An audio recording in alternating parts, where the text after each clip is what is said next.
Hello, everybody. Welcome to the latest episode of Connecting in the Clouds. We are a week delayed, but hey, we're getting back on path because we actually have to reschedule next week's anyway. So we'll be going back in that 2 week time frame as well. This time not because of the guests, but because of the hosts' availabilities. I know. But yeah, with me as usual is Shannon. I believe Amy is here in spirit. She's battling COVID, so I think she isn't feeling up to joining us today.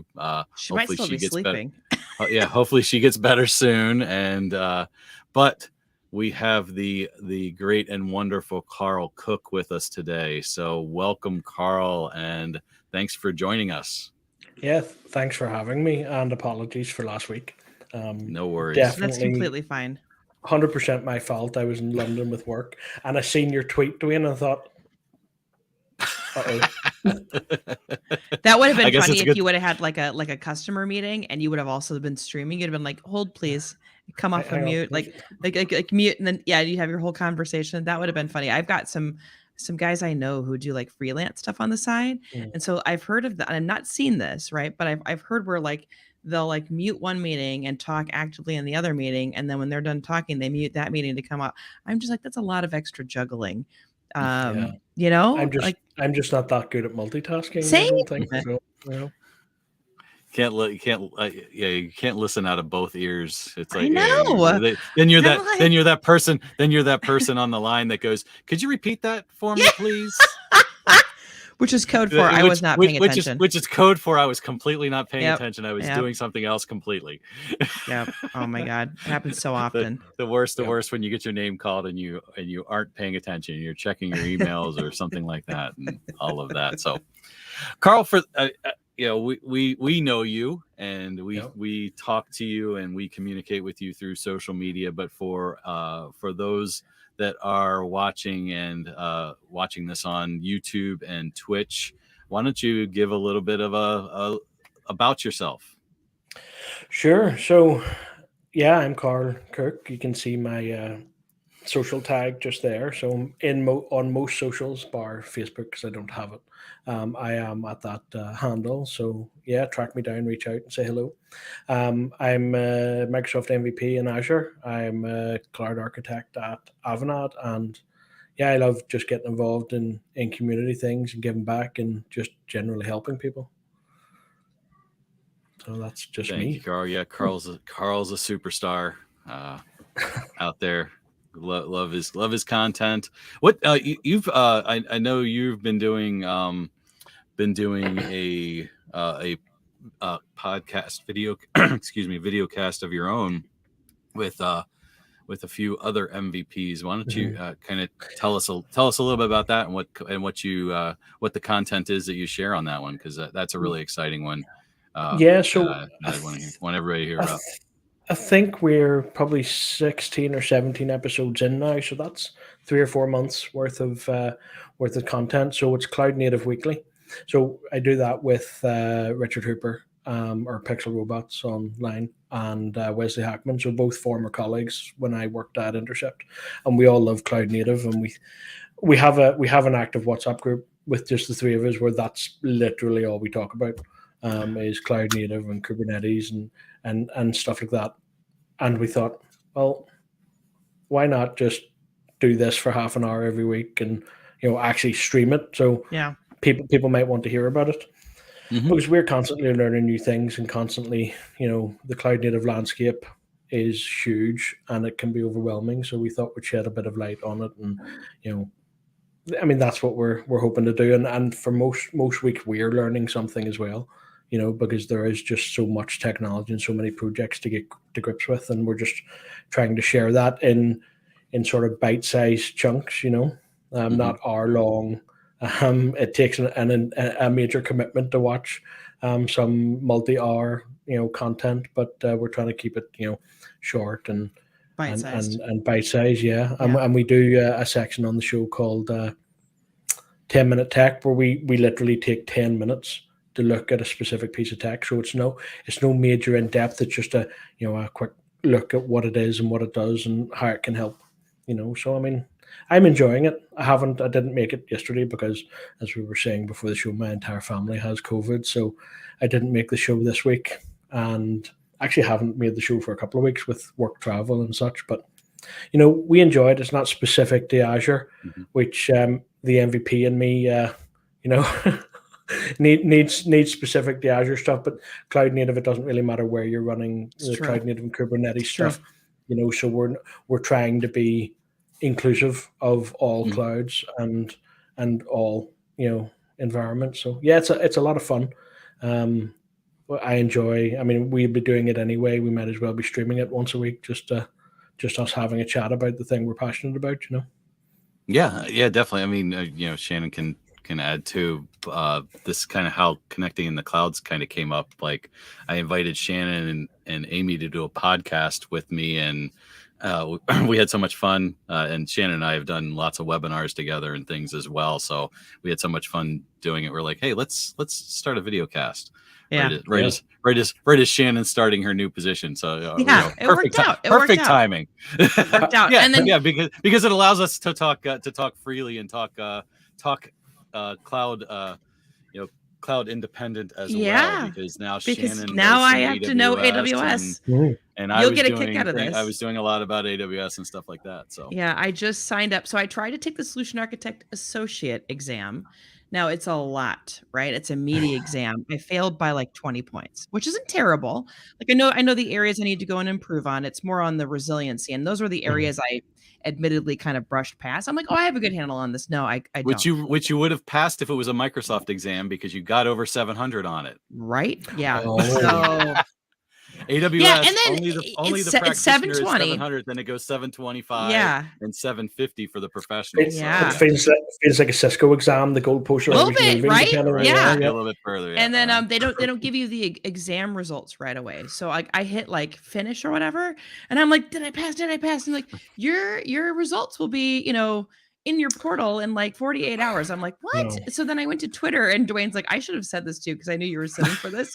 And it also freaked me out. Like, because I was like, wait a minute, because you're so spoiled with Microsoft. So I'm gonna sit again for it at the end of December. Awesome. Just with everything going on, I'm actually going to Ignite and reInvent both. Which Dwayne, are you going to reInvent? No. Okay. Nope. My company did not approve the budget. Oh, okay. It's my own company and my own budget now. Next year, right? Yeah, that's I'm working on cash flow right now. So there you go. So next year, but yes, I'm going to both of them, and I was like, well, that awesome. Plus like work travel, plus projects and things of that sort. I'm like, you know what? Should probably give myself a little bit of time, and then obviously going to reInvent, they give you a nice like 50% off voucher or whatever. So we have to use it before the end of the year. So like I think I scheduled it for literally like December 30th. So right. Awesome. So yeah, so we'll try it again. But the interesting thing is, I think had I just started with AWS, it'd feel like it did when I started with Azure. Like the lift is pretty substantial, right? Understanding the different terminology. But the beauty is, now that I have Azure underneath my belt, it's a little bit less of a lift, meaning there's a direct translation, usually some slight caveats that you should probably go through and play around with. But yeah, now I have to know AWS. And now I'm even getting better at talking about GCP even. We don't have a ton of them at Ahead, but we do have them. And obviously in my role, I'm a solution architect, so I have to sort of know a lot about a lot of things with capabilities of going deep where I need to. GCP is a weird one, especially when it comes to security, because like firewalls are like built into their, it is truly a platform architecture. They abstracted, I think it was at layer 2 of the networking stack. So it's even less confusing that AWS and Azure are. So I'm like, what? So less confusing, but a different perception, so it makes it more confusing at the same time. Yeah, because I kind of like stumbled around trying to figure out why it was looking so different, and I'm like, they've abstracted a layer. Okay, all right. But then like once you kind of understand that, and I'm not heavy on the networking front. I've gotten a lot better now that everything's software defined. But I was never the one that was like hanging out at my terminal with the Cisco switcher or router or anything of that sort. That was never my background. I was. Nice. That was you too, Dwayne, wasn't it? Mine was. I've always been more of an infrastructure person than a command line configure person.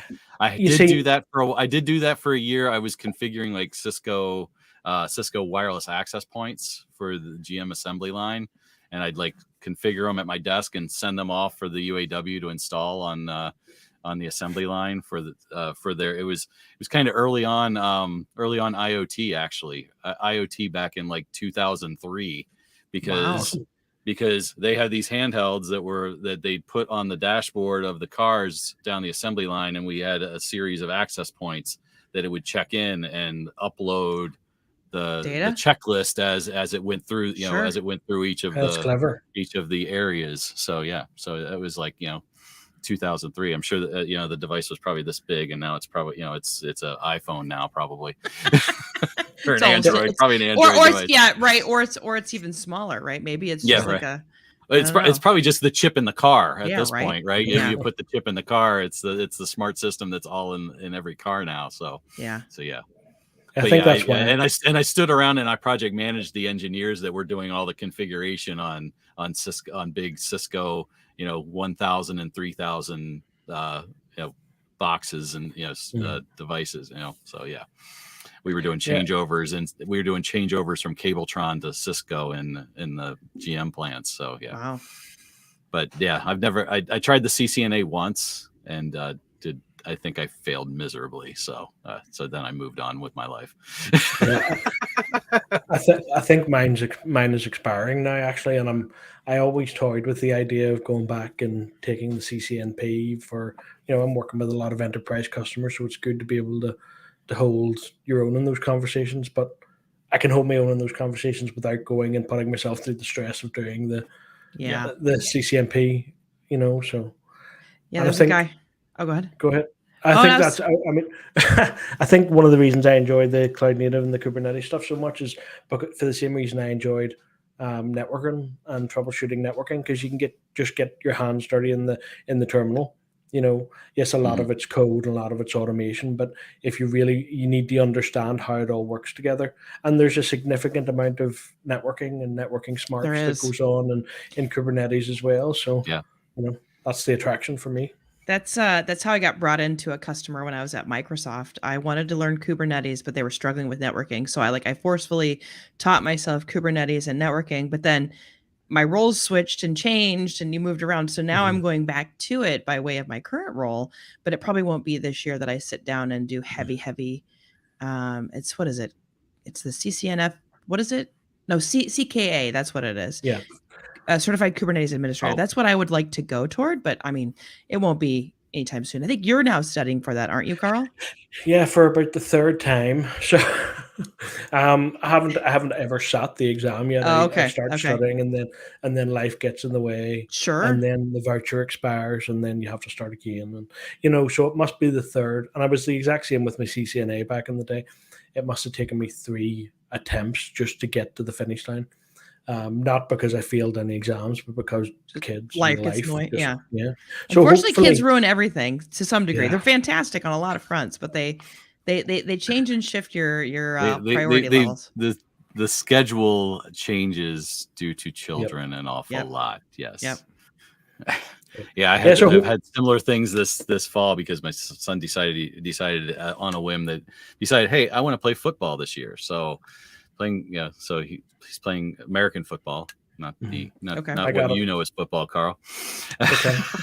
But I have a Michigan wife, so I know I can. Yeah, I was gonna say, he's familiar with the American flavors of things. Yes, exactly. So he's trying to be the next. His name's Aiden, so he wants to be Aiden Hutchinson. So why not? It'd be easy, right? Yeah, piece of cake. I keep telling him, I'm like, watch him on television. He does not stop. You tend to stop sometimes. You got to be more aggressive. He's like a very passive individual, very, very friendly kid. So getting him to get mad and aggressive in football is a challenge. Like the coaches, like the first couple weeks were like, we got to figure out what gets him mad. Because he just they'll tell me he's doing something wrong. Usually just nods. I see him on the field. Okay. Oh yeah, I'll do that. All right. That's when I started getting better at softball. Was I would take out frustrations of the day, and I'd envision a teacher. Maybe my parents pissed me off, and I keep telling him. That's what I keep hit really great either doubles or triples or even sometimes home runs. So I wasn't a really strong kid, but it was interesting how if you get yourself in that mind frame and you just take out all your aggressions of the day, or so-and-so pissed me off. Yeah. I can't find that trigger on him. It's even like he gets pissed off at school, but he's just like, he just kind of, has that meh attitude about him. Some, just like everything just kind of rolls off of him. I'm like, all right. But anyway, so he's playing football. And so now like 3 days of the week is just like, tracking him off the football. I hadn't been doing that for a long time. And, and then basketball season's going to start and all those things. So, and I had a voucher for the AWS exam. I was going to take the AWS security exam today, but I had no time to prepare, and it expires next week. So I'm like, I cancel. It's like I can't do it. Nope. Yeah. You're not So, just going to wing it, no. I was going to, and then I'm like, Shannon knows. It doesn't sound like you've taken an AWS exam, but the AWS exams are much more brutal than They're Microsoft very, exam. very dense. Your time to read through and take the exam is very much the time that they allot you to take the exam. You can't just blitz through it just because there's so much reading. Microsoft, it's everything is like got this information and this information and this information as part of the STEM. There's everything is a scenario based kind of read, and it's nothing. It's not like those case studies, right? Like I always like the case studies because it's all kind of like similar. It's not, No, every single question is a brand new question, and you're like, well, crap, I just did something similar. And so then you're like, did I answer these right? So then you go back and forth, and you're like, no, this one's ever so slightly different. This one's focusing more on cost. This one's focusing more on resiliency. It's a lot. It's a lot of density. I think it's the best way I could describe it. Yeah, and like Shannon. So the professional and the specialty exams, like the security specialty in AWS, you have to get a 750. I got last year I took it and I got a 736. Yeah. So you're not far off, but like I wasn't far off. But yes, I'm close, and I've been around AWS for another year, like on a very heavy basis, but I just was like, I just can't put myself to spending 3 hours at a computer terminal for just winging it when I haven't done any review or anything like that. I took 3 CompTIA exams last week and passed them all, so I'm like at a certification high because I didn't even study for those at all. So I felt really good about myself. I really don't feel like beating myself before the weekend. So I was just like, okay, I'm gonna cancel it. Maybe I'll reschedule for next week or something. But so Karl, you have certs. You've probably failed certs. How have you pressed forward? And so I don't know what I know we've got very similar certifications, but I just don't know if like you failed any and like how you bounced back, because this is always an interesting discussion point with the folks I know that are heavily certified. So I tend to take things fairly personally when it comes to failure. So like we're talking about getting your son angry, Dwayne. That's the have him take a cert test. I haven't taken a cert test until. There you go. But that's what because I mean, like we all do suffer with imposter syndrome. So if I feel something, then it just gets on me and I get cross and I get angry. But it allows me then just to I'll come back at it and I'll there's no failing twice most of the time. I'm with you. And that's why like I was like, look, I need a break. That was a lot of like prepping, and I failed only by 20 points. Of course, my boss is Nick Collier, and Nick's like, go take it again. And I'm like, no, that's not how I work. Like I can't go take it again because I probably would fail. And if I failed twice, I feel like even more of an imposter. Yeah. It motivates me. Most of the time it'll just drive me. Sometimes to the detriment of other things, which isn't great, especially when you're a partner and you're a parent, but that sort of thing drives me to make sure that I know the subject matter inside out. So I don't like to fail. But it's also character building. So like I had mentored somebody at Microsoft who was very worried about failing a certification exam. And I'm like, listen, you work for Microsoft, so you're going to get those certification vouchers for free. They want you to fail it like 10 times in a row. They'd probably be like, why does this person keep taking this exam and they keep failing? That's probably a bad thing. But it doesn't hurt to go and figure out where you are, because you get that nice readout of the areas to go and improve on, and it's the same sort of thing at like partners. Partners usually reimburse because that helps you, it helps them maintain their competency. But yeah, it's It's not a fantastic feeling when you're like fail, and I'm like, God, I know I fail, and then you're like, no, And you then when just you're you failed the one close, thing. Yeah, right. and when You're close. I that was is probably the I'd, like what, like 2 or 3 questions off, maybe 4 right. questions. Oh yeah. Yeah, I'd say 2, yeah, definitely. Yeah, when you think the scale score and everything, yeah. that's why I always like. I took the the ISC2 governance, risk, and compliance exam earlier in the year, and did not. And I had gone through I paid and gone through a 5-day boot camp, and missed the exam. And I the thing is like failure, it's not failure, it's an opportunity. It's an opportunity Sure. to prove and to understand. And I saw exactly where I didn't meet competency on the areas, and I'm like, yeah, I know exactly what questions those were, because Yeah. those are questions that caught me by surprise that I didn't put enough emphasis on. So I went back, I retooled the way I was studying. I took what I learned and kind of built myself a study guide out of it and passed it the next time. And now I teach the class, so which is fun. So now I really enjoy the content of that course, teaching that course. So it's fun, and I can help guide, because I did not pass the first time. I stay away from the word fail. Yeah, didn't pass. Deferred deferred getting the certification, right?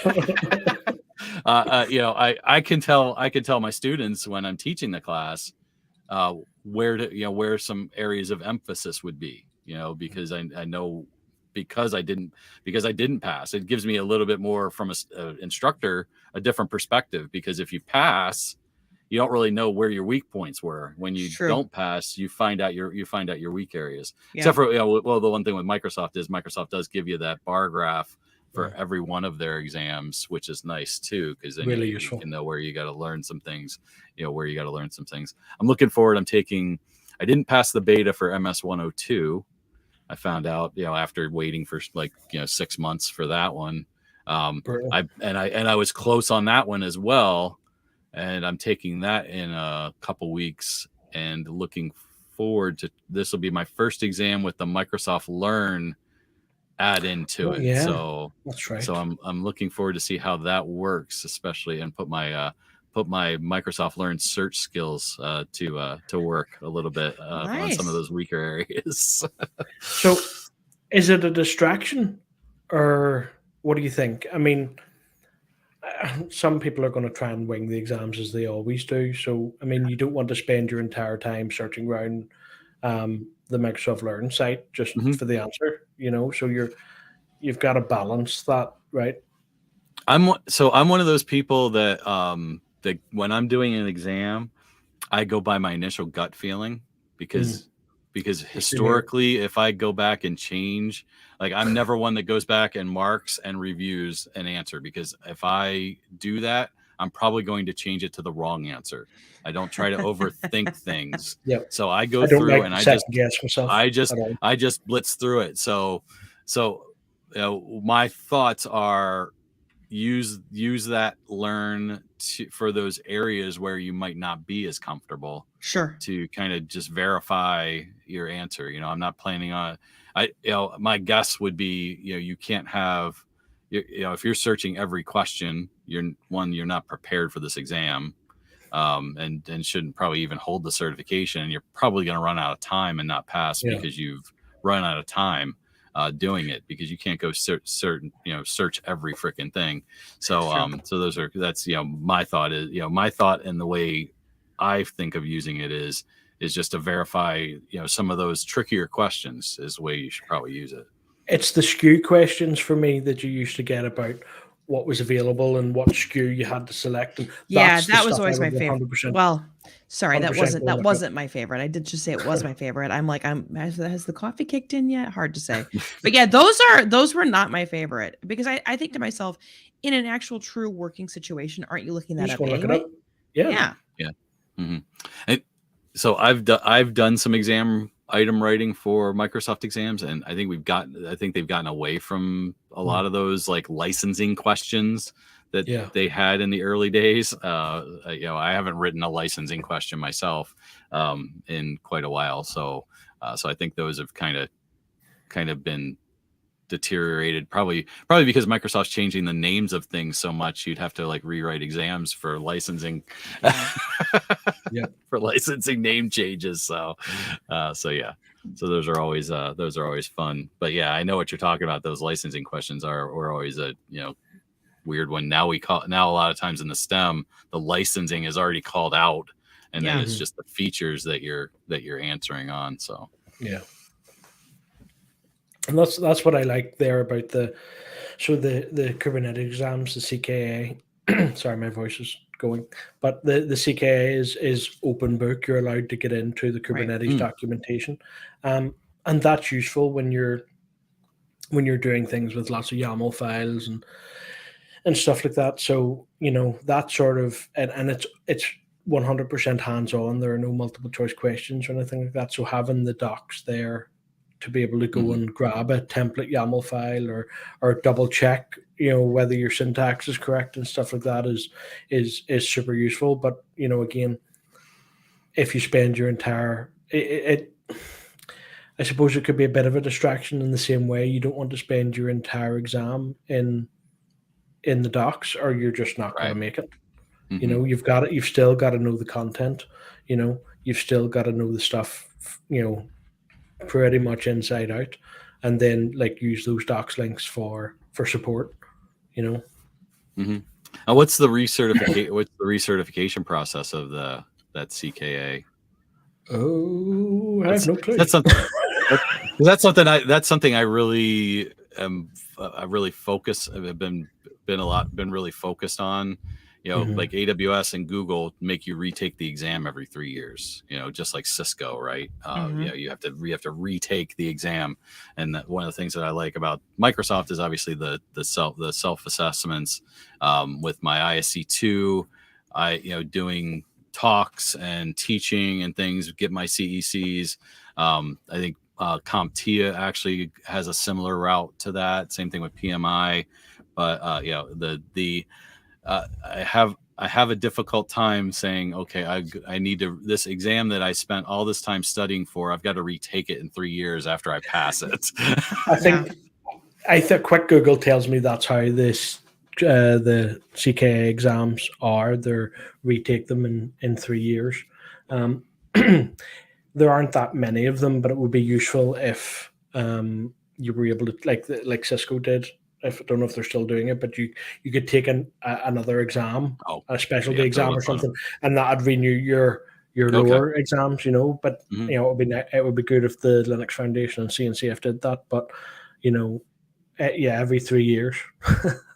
Yeah, and they're not cheap. They're $300 or $400 an exam. Yeah, CompTIA allows you to declare CECs.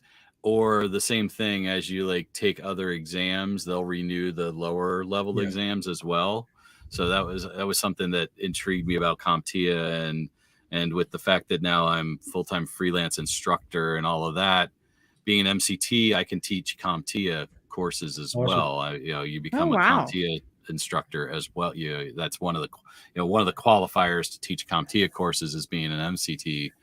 So I'm starting to bank the CompTIA certs before some others because then it obviously makes me more marketable and diversifies my portfolio that I can offer. So. How's week one of Captain Hyperscaler then? Week one was fine. Week one's fine, and quarter one's looking really promising from from a revenue standpoint. So and bookings standpoint, and my business plan is taking shape. Where my plan was to be in the classroom at max 3 weeks out of the month doing classes, and leave a week for content development, for community things and all of that. And best case scenario is I have enough billable content work that I only have to be in a virtual classroom 2 weeks out of the month, and I can do content 2 weeks out, the other half of the month, and that's seems to be the direction things are going right now. So That's really good. So that's really, that's really good. I signed a contract to write 3 ISC2 study guides like back in like the spring that I haven't started yet. So I'm looking forward to my content week here in October where I could actually start writing some chapters, but I also have billable work that I've been asked to do with a couple of companies. One that Shannon knows very well that I used to work for, Opsgilities. Oh, nice. Opsgility's been very helpful in bringing me back into the fold there. And Nice. And then I've got That's an awesome. EC2 course, Cloud Security Essentials course, and there's also things with Shannon's boss that we've been talking about as well, because I've done work with Skylines in the past. So he's no longer my boss. He's at best my that's right. dotted line That's boss. right. Yeah. So I got a new. That's right. I forgot he got his big promotion. Yeah. He's running the place now, right? Well, It's kind of a he's big not deal. running the place. He is a VP now for digital solutions, and so he like moved up the proverbial ladder like one rung. I did too, but the way that they do things. I was about to say, did you get a promotion too? Yeah. No, I mean, sort of. I'm now in the leadership circle within my team, which is great. But I mean, I don't have directs yet or anything of that sort. And we're talking about what the future of my role looks like. So we'll see what happens. I mean, I'm not opposed to being a manager, but yeah, it's interesting to kind of see how quickly things change over it ahead. So I had to quit my job to get a promotion, so I just promoted myself. I mean, myself, the CEO. It's fine. It's fine. So whatever title I want, I'm a chameleon. There you go. Chief everything officer, right? Yeah, that's exactly it. Chief everything officer. I love it. But yeah, no, it's so, and then I forget what he's calling it. It's no longer Skylines, it's something else. But yeah, Nick was refactored. Yeah, refactored. That's what it is. And cool. It sounds really cool. I told him that I'm not opposed. It's just, I guess like I've been telling everybody, it's like, I'm not rushing hard to do a lot of stuff right now, content wise. I'm doing minimal stuff here and there. It's because my son's so young. Like I don't get this, I won't get this time later in life, so, no doubt. So I'm just trying to like enjoy the first 5 years of his life. And then when he's like between 5 and 10, I'll figure out what that synergy looks like. Yeah. Well, that's kind of where I came, I've built enough with being in the community and everything for the last 4 years, that was just the time was right. And the interesting thing was I put in my notice, and like a week later, a whole bunch of new organizational changes were announced over the course of the month that I was transitioning out.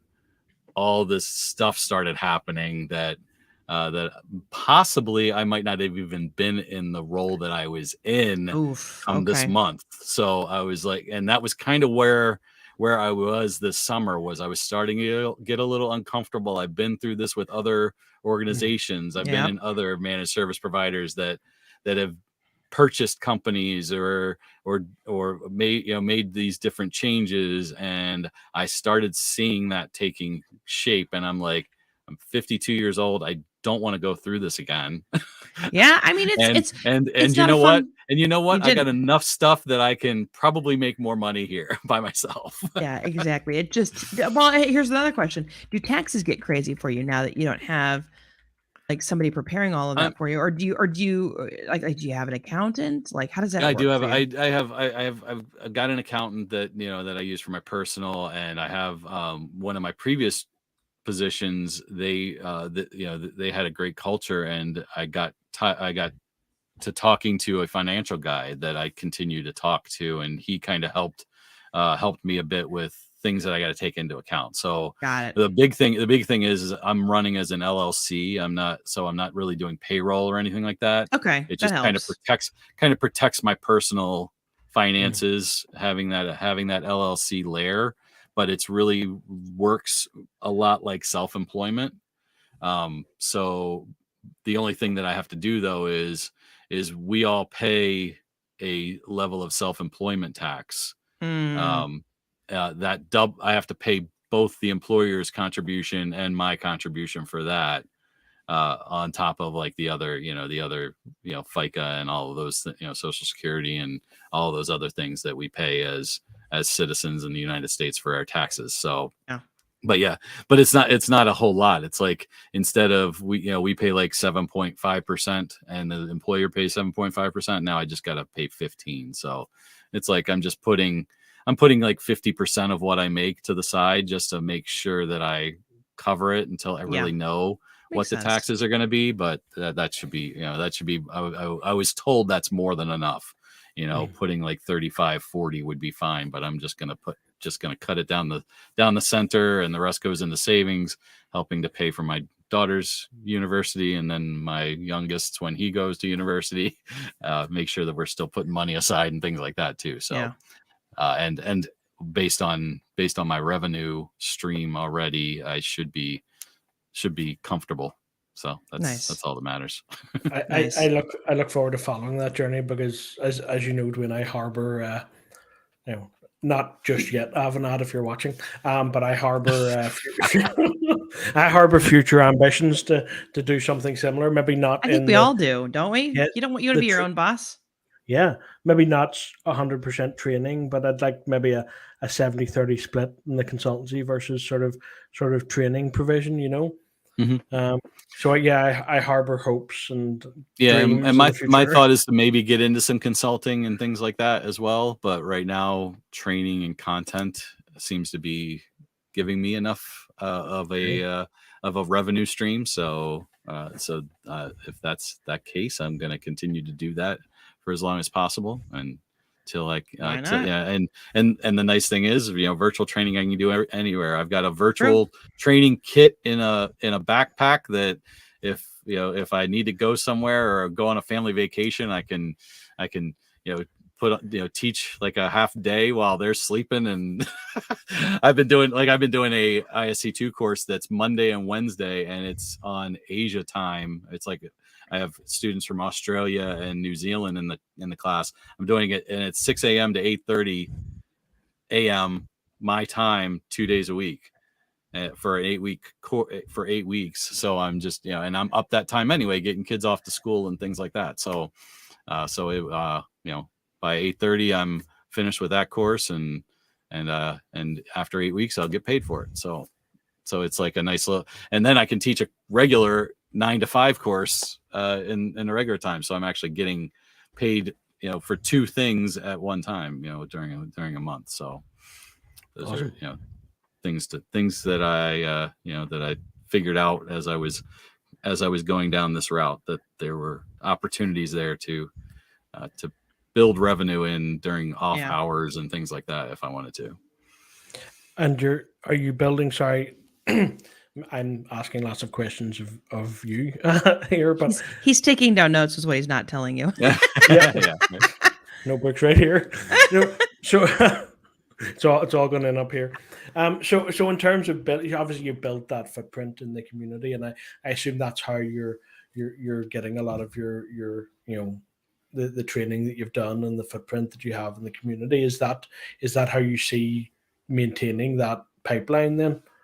Or yeah, it's definitely through like I said, like when I went to Opsagility full time, about 4 years ago. That sounds right. I didn't have the brand recognition of myself and everything. But it taught me a lot too, working directly for Opsagility, more or less running like the technical trainers and being around, building training scopes and things like that, taught me an awful lot, and helped me understand the business a little bit as well, quite a bit. And then also along that lines, that same time I got my MVP. So I'm a lot more known within the community now. So yeah, and people reach out to me. I got within, and I hadn't even made the announcement yet, and 3 different learning providers had reached out to me about coming on board to do freelance work for them. Just and strictly, I think, a coincidence more so than anything. But so I don't just have my eggs in one basket. I've I've got different learning partners, because obviously learning partners have kind of an ebb and flow. So I don't want to just be doing Microsoft work for one learning provider. because they might have a slow time or they're doing other stuff. And so I've got a couple of other learning providers to do work for as well. One of them's a really promising, hopefully, that actually is more of a trainer placement company. So they place trainers for courses from Global Knowledge and other big learning providers that don't want to be the ones that are sourcing trainers. They just want to deliver the courses. So they use this company, and I'm really excited about the potential there, because they do a lot of, because obviously Global Knowledge and companies of that nature are constantly doing Microsoft and CompTIA courses and things like that. So and like I said, those were purely coincidental that I put my notice in and I'm starting my own company. All of a sudden I have a couple companies that reach out to me on LinkedIn. I'm always getting asked on LinkedIn, hey, do you freelance? Do you freelance consult or things like that? So just leveraging some of that, instead of saying the no, thank you, I'm saying, oh, when can we talk? Yeah. I mean, that's always the hard part, right? Like, I have Pact reaching out to me to write a book. I'd love to do it at some point, but there's just not enough time in a day. And so, and there's other people who've reached out to me. Nick, of course, wants me to write another course, which I am not opposed to doing. It's just there's only so many hours in a day, unfortunately, And and having a little one, that's, you want those hours, because those hours are gone in a blink. Yeah, my community stuff now, and so Alfie is 1 now. So most of the last 2 years with, we had a complicated pregnancy, a bit of a high stress pregnancy with him. And then his first year of life, it's, I've maintained, you can see it just over my shoulder here, I've maintained the MVP, but I think probably just about on the balance of things, because I'm a lot quieter this last year and a half or so than I have been. And it's about, making choices for where you spend your time. I have a young family, and as I love the community, and I love getting involved, and a lot of the things that I'm doing in terms of mentoring and support is unseen, because, one-on-one mentoring and stuff. And it, once you take your family and your work life into account, it doesn't leave an awful lot of time. So yeah, I totally get it, Shannon, about making the choices that exactly, because you're not getting that time. I mean, Alfie is our 100% last child, so we're not we're not doing this again, and we've got to make those choices. So you'll get a kick out of this. I laughed at that because my parents, so I'm the oldest. I have a sister who's 2 years younger, and then I have a sister who's 10 years younger. She's definitely the whoop. But I guess my parents had tried to have kids, and they'd use some fertility medication and drugs or whatever that was called. I forget, I can't even remember what it was, but anyway, nothing happened. So then they took the pressure off, and then all of a sudden my mom turned 39, found out she was pregnant, no joke, went into labor on her 40th birthday. My sister was born on so my mom's birthday is February 2nd. So it's Groundhog's Day, which is always a fun one. And then my sister's birthday is February 3rd. As soon as everything was cleaned up after that delivery, my mom's like, tie these tubes. Nope, we're done. We are done. That is so yeah, we wanted, so Rebecca, my wife, wanted, we talked, and we wanted to do it one last time, before I got too old, because we're talking about me being close to retirement when Alfie's probably 20. So we wanted to do it one last time, and I want to make sure that I'm as present in all of our kids' lives as I can be, while still working full time, and so yeah, I mean, yeah, it's good fun, but it obviously doesn't leave an awful lot of time for much else, Right.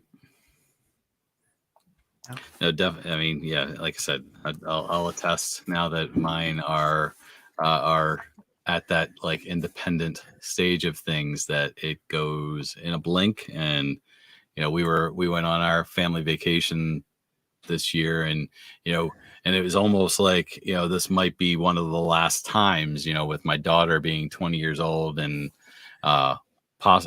we might have next summer, because I think she's gonna do grad school, so she's not going to go right into the workforce. She's going to graduate from university in 3 years rather than 4 with her undergrad. Wow. And then but she wants to take another year and get her grad. They Is have she an a glutton for accelerated punishment? Yeah, she is. Is she like her dad in the I have 800 certifications? I think she's probably she has a little bit of that from me, I believe. So yeah, but yeah, so we kind of had that. This is kind of maybe the last like all in vacation of all the whole family, because she's gonna go into her adult life, and that was kind of like our challenge, even having a vacation, because she was working an internship at Blue Cross Blue Shield all summer. So it was like we had this a week window where this is when we can go on vacation, because she's done with that, and then a week later she's got to go back to school. So it was like and then my son decided he was going to do football, and that was practice had just started. It was the second week of practice, and the coach was like, anyway, you could leave him behind. Yeah, right. Because it's football in Michigan, so it's one step away from football in Texas in the South. Here, it's like it's 7th and 8th grade football. He could miss a week to go on a vacation.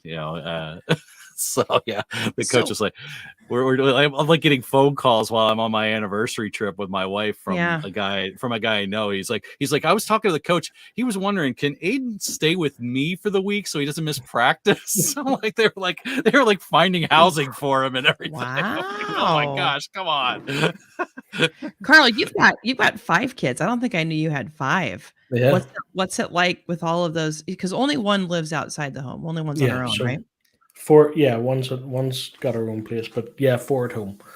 It's busy. That's one way to word it. So I mean, with me working full time, my wife Rebecca is awesome. In terms of supporting the family and doing, making sure that we're all living from one day to the next. But it's busy. I mean, credit to my 14-year-old son. Actually, he gets involved and helps out quite a bit. Oh, good. That's good. Because you got your 2 girls that are, what are they, under 7 and 5. 7 and 5. So and you got your 1-year-old. Is that like I said, it seems like just like in a blink, it seems like they were like 5 and 4, 6 months ago. The pandemic? Yeah. Well, yeah. Also true. Like, and I don't know if you're finding that, but like friends of mine had kids right before the pandemic, and then I didn't see them for 2.5, 3 years, and all of a sudden their kids are like almost teenagers, and I'm like, what? I mean, I guess we lost time, but I don't know. But that's a lot of kids. So I mean, I'm sure. So hang on. So it's 14, 7, 5 and 1. 5 and 1. Yeah. Yeah. So you're probably a little ways away from the 7-year-old helping out and giving some reprieve, but at least the 14-year-old's helping. Great. Right. Yeah, he's great. Good. He's great. Does he know everything? Does he know all, Karl? I'm just comparing him to my son, just making most of the time. I'm saying like he's that kind of he's such a know-it-all. I'm like, dude, I'm 52 years old, man. You got I know a lot. I've been around all this. I've been around this rodeo. Listen. I was the exact same at his age. So I was too. That's what terrifies me, Karl. That terrifies me. There's a meme that there's flying about, is the teenager at the top of the hill knowing absolutely everything, and then you fall off the hill when you realize, I'll tweet it later. You suddenly realize in your early 20s that you know absolutely nothing. And I guess we all go through that, right? I apologized to my mom. I called her and I said, listen, so I know I was a big pain in the butt. I'd never apologized to my father because my dad's Mr. Military Man. He probably been like, yeah, I know everything. And I'm like, that doesn't really help, Dad. Doesn't help. But my mom, I did apologize to. I said, listen, now that I'm out in the world, now that I'm on my own, now that I have to clean my own place, make my own food, take care of things, like I get what you were saying, and I'm sorry that I was this stubborn little kid. And my mom's like, it's fine, now you know, and it's whatever. But I guess that's kind of what happens, right? Kids eventually get to that level. Happens. And whether or not you get an apology is a different story. But I'm sure, I think she texted me later and was like, thanks. Like, I know I seemed a little like she was in the middle of like 5 different things. She's like, you just called at the wrong time. But now that I'm sitting back and I'm thinking about it, thanks for saying thank you. Like, it makes me feel good. Because it's like, as a parent, you're like, where are my shortcomings, right? Like, what are the things I'm doing wrong? And we were just talking about this. So I went to Cincinnati earlier in the week, and my team and I, we were talking about how, like, as kids get older and they start to vocalize more and more about the things that like they experienced when they were kids. One of the guys I work with, his daughter's like 17, I think. And she's like, remember that one time you did that one thing? It emotionally traumatized me. And he's like, I thought you don't remember that, but kids remember everything too. So he's like, it's going to be a trip when that starts happening. And you're going to like think that you're this awful piece of, what. Listen, I said to my kids recently, or we said to our kids recently, listen, we're doing the best that we can. We're fixing what we see as things that we wanted to change from how we were raised. But we just said to them, look, half joking and half serious, look, if you need therapy when you're older because of how we were, I'll pay for your therapy. You just don't know. You're just trying your best and trying to change some things that you want to change about how you parented versus how you were parented. It's true. But I'll pay for their therapy when they're older if they need it. I like that though, because I'm hard to live think with. About that. Well, but think about that. Like our parents were like kind of the suck it up generation, Yes. Figure it out. And now, like I watch these shows for kids, I'm crying. I'm like, where was this show when I was a kid? Like I could have used this, because like we could never make mistakes, right? Like it was always this like you just felt guilty if you made a mistake, and so you just tried so hard not to make mistakes. Now I watch these shows and like Daniel Tiger's like, it's okay to make a mistake. The whole show, I'm just sobbing. My son's like, what's wrong? And I'm like, this is the show I needed when I was a kid. and Bluey. Oh my God. We love Bluey. Bluey's half the reason we were able to drive up and down the California coastline for 2 weeks. Our son's a little too young. He didn't like being in the car, but Bluey helped. Made it just so much better. I mean, it's fatherhood tips, right? Bluey. Right. Bandit's one of my favorite characters. Bandit is one of my favorite characters by far. I need to know some of those. So my son will take like a plastic water bottle, and he'll turn it up and chug it and crush it as he's drinking it. And I'm like, oh my God, am I terrified about him? Because I'm like just seeing him when he goes to university at a fraternity party. I'm like, oh no, he's gonna be that one. He's gonna be just like his dad. Because my daughter's is a pretty good kid. We were teasing her when we moved her into her apartment because her roommate's family bought alcohol. There's like Trulies and wine in the refrigerator, and so we're like laughing about the alcohol because my daughter doesn't really drink like a college student does, even though that's good. That's probably a good thing. And my oldest, he's special needs and won't even try a beer with his dad. So, I'd love to just see him like taste a Guinness. Yeah. But he wanted to try it. I'm like, come on.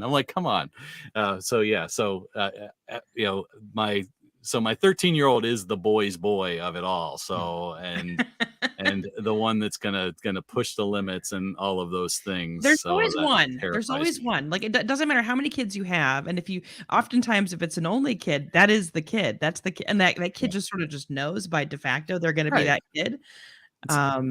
It's like I said, he decided like this summer, hey, I'm going to play football. I'm going to play tackle football.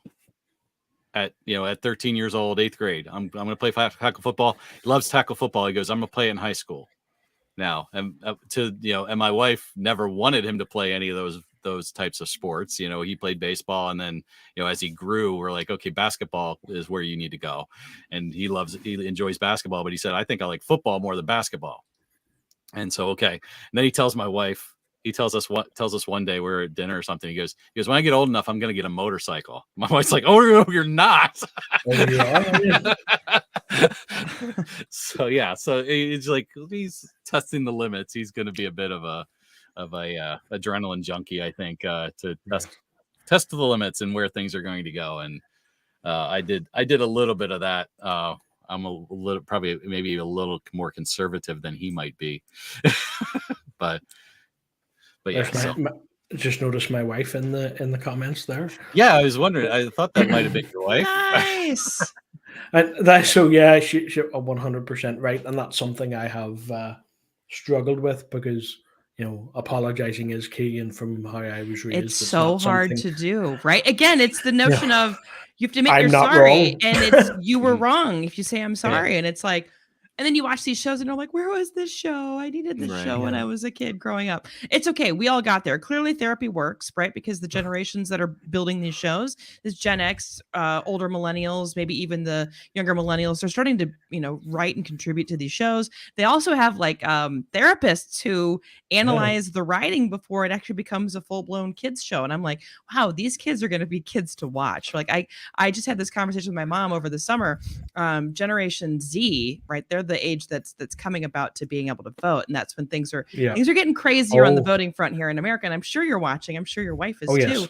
My mom and I had this whole conversation. She's like, I'm so upset about the boomers, like the free love thing, and then the boomers kind of messed all of that up. And I'm like, yeah, Generation X is marginally better. Millennials are marginally better. She's like, but the generation to watch for, man, it's this Generation Z. And I'm like, oh, right, because they're the ones they take no nonsense. Right? It's crazy.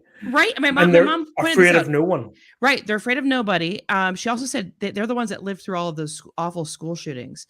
And I'm like, yeah, I didn't even think about that, and she like read this whole op-ed about it. And I'm like, yep. So I think we're going to be fine as we get older and move into homes. They'll be able to take care of us, but they're going to shake things up. And I'm excited to see what they do. They need a lot of therapy, but they're also very resilient. Yes. At the a same lot more time, than I was. Right. So, but yeah. So we're getting close to the top of the hour. One thing I did want to touch base, especially since your wife is seems to be watching, is your wife did something amazing for you in your 40th birthday this year. And I like it totally, like, I'm like, how old are you, Karl? I completely forgot about that at the beginning of this, because that was one of the coolest things I've ever seen a spouse do for somebody else. I love my wife. I've been married 25 years, love her more and more every day. She did some cool stuff that she bought for me for our 25th anniversary, but what your wife did was above and beyond, and kudos to her for doing that. What are some just in the last few minutes, what are some of the cool things that you got? That I know you posted a lot of them. I didn't catch like everything on Twitter, but you got some really cool stuff as part of your 40th birthday celebration. This Pride Star Trek shirt, which very nice. That's cool. I think I remember seeing that one. Yep. And that light bar. Actually, Richard Hooper sent me that light bar, and this entire room. Actually, Rebecca is very into interior design and DIY, and I'm terrible at it, to be fair. But she completely there's my DIY behind me. That's my design. It's just like throwing a whole bunch of books and things behind me. And she's just commenting there, but the office, I mean, I was gobsmacked and still am that I come in here and it's somewhere comfortable. It's an awesome place to work, and I don't deserve the wife that I have, to be fair. It's quiet. That's the thing we were talking about. 4 kids at home, and we're not hearing a sound. Yeah, and I will say, StreamYard picks it up. Teams won't, but StreamYard picks it up. That's because they all have COVID. So so that's how their energy level has been taken down for us today. That door, there's actually one of the, maybe it was back to school a couple of years back. I did one a submission. It was either back to school or festive tech, can't remember. But I was doing a piece to camera, and one of my kids came in the door and was floating about the chair and going. So I'll have to remember where it was, but in that recording, I didn't stop. I just kept going, and she's going nuts in the background. So yeah, it's swings and roundabouts. Some days it's quiet, some days it's not. But there's